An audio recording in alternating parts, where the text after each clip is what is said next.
एटापल्लीमध्ये खाणीचा विकास मोठ्या थाटामाटात होत आहे, पण त्या विकासाचा लाभ सध्या नागरिकांपर्यंत पोहोचतोय का?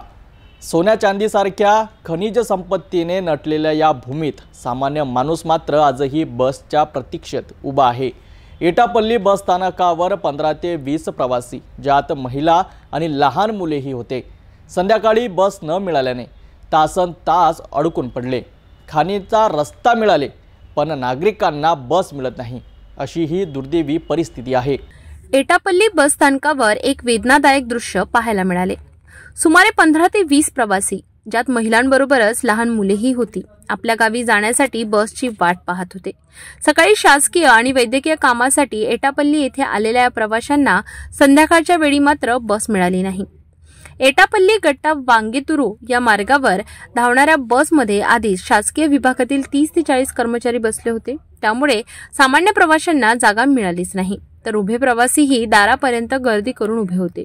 शेवटी अनेक प्रवाशांना बस स्थानकावरच रात्र काढावी लागली। या गंभीर परिस्थितीबद्दल भारतीय कम्युनिस्ट पक्षाचे जिल्हा सहसचिव कम्युनिस्ट सचिन मोतकुरवार यांनी संताप व्यक्त केला। त्यांनी सांगितले की खाणींचा विकास होत असल्याचा प्रचार सुरू आहे, पण जनता दिवसभर काम करून देखील घरी परतू शकत नाही, हे शासनाच्या अपयशाचे प्रतीक आहे।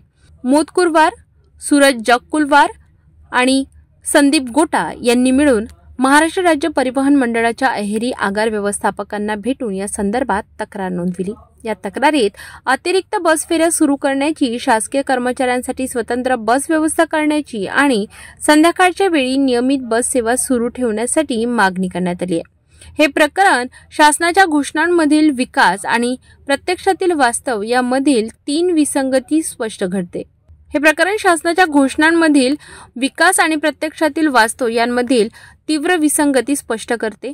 ज्या भागात खाणींच्या नावाखाली कोट्यवधींचा विकास सांगितला जातो, तेथे नागरिकांना घरी परतवण्यासाठी एक बसही मिळत नाही। हा प्रश्न आता लोकांच्या सहनशक्ती पलीकडे गेलाय। स्थानिक नागरिकांमध्ये तीव्र असंतोष असून शासनाने तातडीने उपाय न केल्यास लोकशाही मार्गाने आंदोलन करण्याचा इशारा नागरिकांकडून देण्यात आलाय।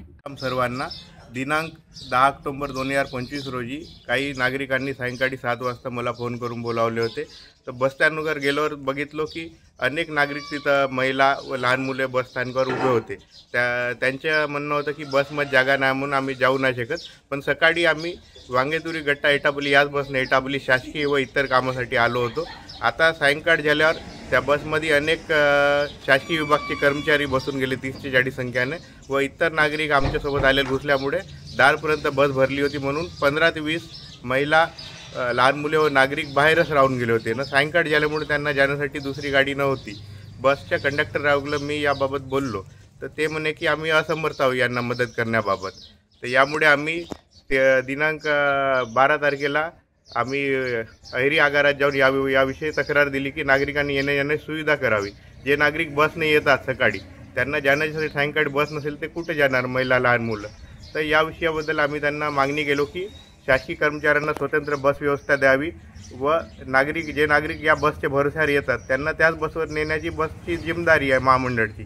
तर याबाबत योग्य ती कारवाई करावी, अन्यथा भारतीय कम्युनिस्ट पार्टीतर्फे महामंडळासमोर तीव्र आंदोलन करण्यात येईल व अशा महिला विरोधी नीतीचा आम्ही विरोध करतो। धन्यवाद। एटापल्ली सारख्या भागात खाणीच्या विकासाचे दावे सातत्याने होत आहेत, पण लोकांना साधी प्रवासाची सुविधा मिळत नाही। हे शासनाच्या धोरणांवरच प्रश्नचिन्ह निर्माण करणारे आहे। शासनाने जर वेळेत पावले उचलली नाहीत तर सामान्य नागरिकांचा हा आवाज आंदोलनाच्या रूपात उफाळून येऊ शकतो।